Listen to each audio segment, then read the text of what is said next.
We're going? Okay. I'm Jim Berryman Schaefer, and I'm the counselor here at Silver Stage Elementary School, and I'm also their STEM teacher.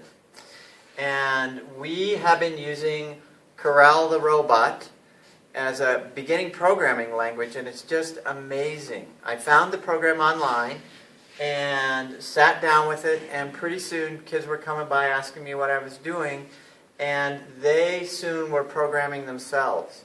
And with the NCLab website, I just think that with all the different activities there, that it will really change the way we do STEM here at this school. I don't think I was good that time. No, I think you did great. You did great. Could you tell us maybe a little bit about the solid modeling? Okay, the solid modeling, we had a demonstration today, and one of the students just sat there and was basically drooling. He can't wait. He asked, well, how big a thing can I make? And we have a number of students, and in this community, we don't have a museum, we don't have a college, we don't have a lot of things, and really the expectations aren't there for many of our students to do well in school. So it's exciting when someone, latches on to something and sees that there's really a reason to continue with their education. And I think with the NCLab stuff, first of all, they can do it at home, they can do it at school.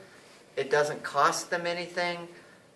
It opens a ton of opportunities that I, as a regular classroom teacher, couldn't provide them here on the limited budgets that we have. So do you think they'll want to learn more math and science and so forth with this kind of thing? What'll happen is as soon as they start this, is they start doing math. When they get into the 3D modeling, well, how big is that? How do I get this to go this way or that way? In the STEM class we do here, we do everything with the metric system. And so it's centimeters. And they're measuring, they're cutting, they're making things. They're really doing things hands-on. I can't simulate that in my classroom like you can on a computer. And kids are just really excited to be using computers. So this is exciting. And then eventually we will design something and have it 3D modeled and print it out and have it someplace in the classroom. Do your kids work together, or do they like to do things on their own? They actually do both. Most of my kind of advanced kids are kids that tend to work on their own because a lot of the kids around them either don't understand how to do it or are more interested in something else, and so they've kind of learned over time that they'll do it by themselves. But when they get in a class with other kids, then there's a lot of sharing. Our first programming here, we did this together.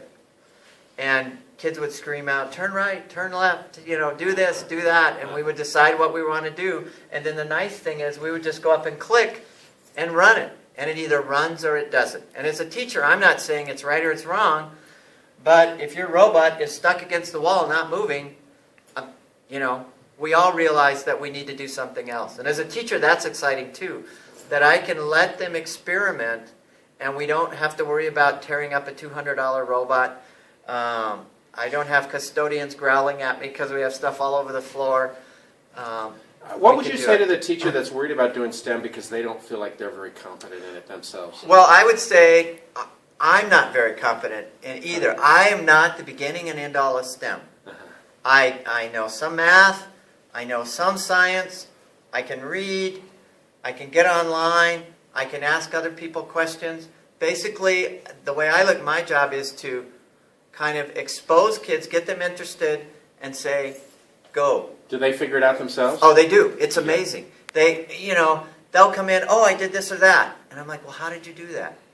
And then the next period that comes in, it's like, oh, well, you can do this. And they go, wow, Mr. Berryman Schaefer must really be on top of it. Yeah. No, he just listened to the class before.